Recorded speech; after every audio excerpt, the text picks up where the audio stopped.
नमस्कार dear student, आप सभी का स्वागत है अपने यूट्यूब चैनल लेट्स डिस्कस में। डियर स्टूडेंट, आज हम पढ़ेंगे और समझेंगे एंटरप्रेन्योरशिप माइंडसेट वर्कशीट यानी ईएमसी का जो वर्कशीट है, इसको आज हम अच्छे से पढ़ेंगे, समझेंगे। और ये हमारा ईएमसी का वर्कशीट नंबर फर्स्ट होगा क्लास 9th के लिए। ठीक है, तो चलिए हम स्टार्ट करते हैं। यहाँ स्टूडेंट अपना नाम लिखेंगे यहाँ पे और अपने क्लास टीचर का नाम लिखेंगे, और ये ईएमसी वर्कशीट आपको ग्रुप में भेजना बहुत ही कंपलसरी है। ठीक है, तो चलिए introduction to EMC entrepreneur mindset curriculum यानी ईएमसी का इंट्रोडक्शन। यानी हमने अभी तक हैप्पीनेस करिकुलम पढ़ा था क्लास 8 तक, अब हम पहली बार ईएमसी पढ़ रहे हैं, तो इसका हम पार्ट फर्स्ट पढ़ेंगे।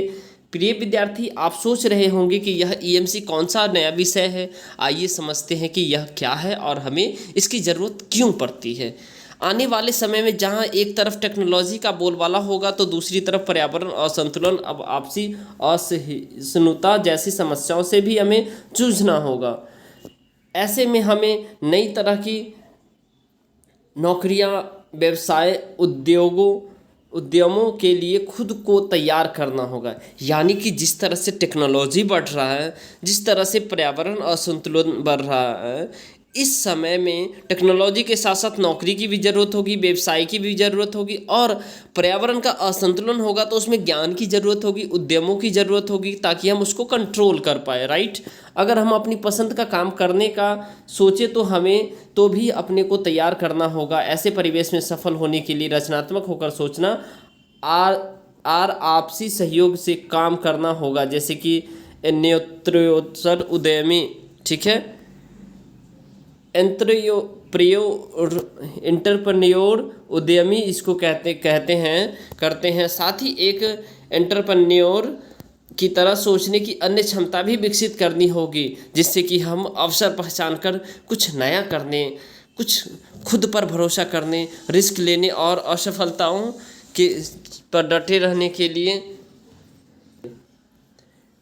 खुद पर भरोसा करने, रिस्क लेने और असफलताओं के सामने डटे रहने के लिए तैयार हो। यानी कि ईएमसी जो वर्कशीट है डियर स्टूडेंट, वो आपको सिखाएगा जो अपने आप को खुद की पहचान कैसे करनी है, खुद पर भरोसा कैसे रखना है, रिस्क लेना और असफलताओं के सामने डटे रहने कैसे है, जो कि हमारे एक व्यक्तित्व के लिए बहुत ही ज़रूरत है। ठीक है डियर स्टूडेंट, अब हम देखेंगे ईएमसी में हम इसी तरह की क्षमताओं को सीखेंगे, लेकिन कैसे, इसको कैसे सीखेंगे। तो जैसे कि हम साइकिल चलाना, जैसे हमें साइकिल चलाकर भी सीख पाते हैं, या सहयोग करना, लोगों के साथ मिलकर कुछ काम करने के बाद ही सीख पाते हैं। इसी तरह इन क्षमताओं को भी अपने आप कुछ करके और उसके बारे में चिंतन करके सीख और विकसित कर पाएंगे।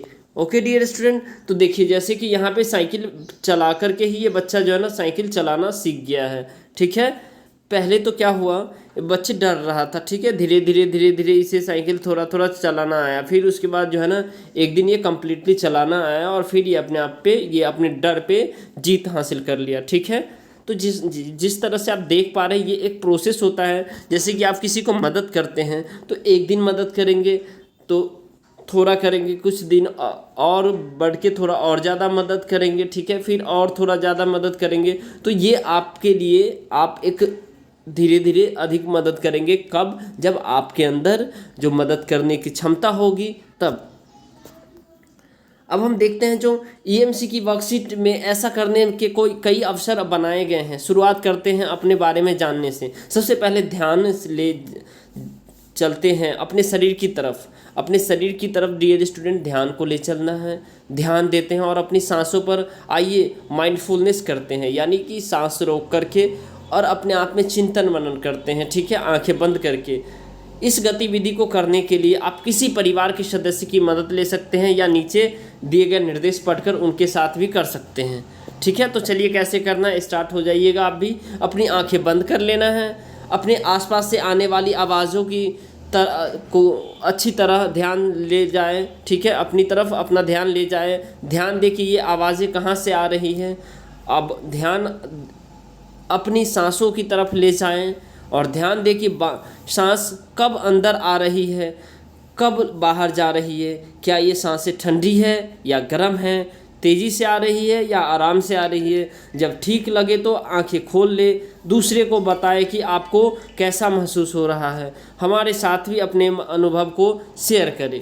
ठीक है, तो डियर स्टूडेंट ये मैं पढ़ रहा हूँ, आप माइंडफुलनेस करना स्टार्ट कर देंगे। ठीक है, और जब तक मैं पढ़ूंगा एटलीस्ट कम से कम 5 मिनट 10 मिनट आप बैठ करके करेंगे। ठीक है, आइए अब हम अपने परिवार के सदस्य के साथ एक मज़ेदार गतिविधियां करते हैं, स्वयं का मज़ेदार वर्णन करते हैं। अपनी रसोई में बर्तन या अन्य किसी भी मनपसंद चीज़ के बारे में सोचते हुए बताया कि यदि आपको अपने आपकी किसी भी एक किचन की वस्तु या अन्य कोई मनपसंद चीज़ से तुलना करना हो तो क्या होगी।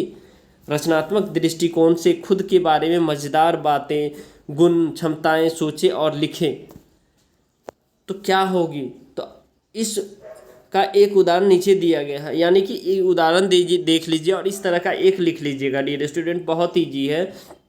मैं स्वयं को प्रेशर कुकर के सामने मानता हूँ कि क्योंकि मेरे मन में विचार की खिचड़ी पकती रहती है, मैं भी कुकर की तरह चिंताओं के दबाव को छोड़कर शांत हो जाता हूँ। यानी कि प्रेशर कुकर में क्या होता है डियर स्टूडेंट, जब भाप बन जाते तो चिंताओं की दबाव को छोड़कर वो भाप के रूप में वो बाहर निकल जाता है। ठीक है, जैसे यहाँ देख पा रहे हैं। ठीक है, मैं स्वयं को पेड़ के सामने मानती हूँ क्योंकि मैं पेड़ की तरह हर परिस्थिति में आत्मनिर्भर के साथ खड़ी रहती हूँ। मैं पेड़ की तरह लोगों की अलग अलग तरह से मदद करती हूँ। ठीक है, तो ये पेड़ की तरह पेड़ क्योंकि यहाँ कोई भी इंसान जाएगा तो उन्हें पेड़ शैडो देगा, चाहे वो किसी भी कैटेगरी का हो। डियर स्टूडेंट, तो आपको ये समझना है जो आपको कैसे जो है ना, आप खुद को जो है ना एक स्ट्रॉन्ग कैसे, अपने विचारों को कैसे स्ट्रॉन्ग कर सकते हैं, ये करना है।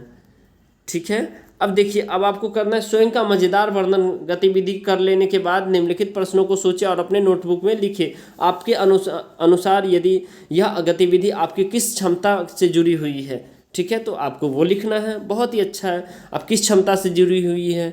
जैसे कि अभी पेड़ वाला था, ठीक है, तो पेड़ की तरह आप होना चाहते हैं क्योंकि आप दूसरों को छाया देना चाहते हैं। आप एजुकेटेड होना चाहते हैं तो आप दूसरों को शिक्षा देना चाहते हैं, ये भी आप लिख सकते हैं। अब स्वयं के बारे में जानना किस तरह से हमारे काम आ सकता है। जब हम स्वयं को जानेंगे तो हम सोसाइटी को जानेंगे, सोसाइटी को जानेंगे तो हम पूरे देश को जानेंगे और फिर हम देश के डेवलपमेंट विकास में अपना योगदान करेंगे। आपको अपने परिवार के सदस्य के बारे में क्या पता चलता, अपने परिवार के सदस्य के बारे में क्या पता चलता है, तो ये सारी बातें आप लिखेंगे। ओके डियर स्टूडेंट, और अपने बारे में अपने दोस्तों को फ़ोन करके बताइए, उन्हें भी यह गतिविधि करने को कहिए और पता लगाइए कि उनकी विशेषताओं के बारे में। ठीक है, एंटरप्रेन्योर माइंडसेट किसी भी कार्य क्षेत्र में बाधाओं से ऊपर उठकर कार्य करने के तरीके को प्रभावशाली बनाकर सफलता को सुनिश्चित करता है। इसीलिए दिल्ली सरकार शिक्षा विभाग की ओर से यह प्रयास किया गया है कि विद्यार्थियों को में एंटरप्रेन्योरशिप माइंडसेट विकसित करने के लिए कक्षा चलाई जाए, जिससे कि वे अपने जीने के तरीके ही में ही एंटरप्रेन्योरशिप माइंडसेट को सम्मिलित कर पाए। इस विषय के बारे में और जानने के लिए अपने स्कूल की कक्षा से 10, 11 या 12 के छात्रों से एंटरप्रेन्योर माइंडसेट पाठ्यक्रम के बारे में बात कर सकते हैं। ओके डियर स्टूडेंट, तो आई होप आपको ये वर्कशीट जो ईएमसी का वर्कशीट है, बहुत ही इंपॉर्टेंट वर्कशीट है, वो आपको समझ में आया है। अगर आपको समझ में आया है तो इस वीडियो को आप लाइक कीजिए और हमारे चैनल को सब्सक्राइब कीजिए और बेल आइकन को प्रेस कीजिए ताकि जब भी मैं आपको वीडियो अपलोड करूं तो आप तक ये वीडियो पहुंच जाए। Thank you, bye bye, take care, have a nice day.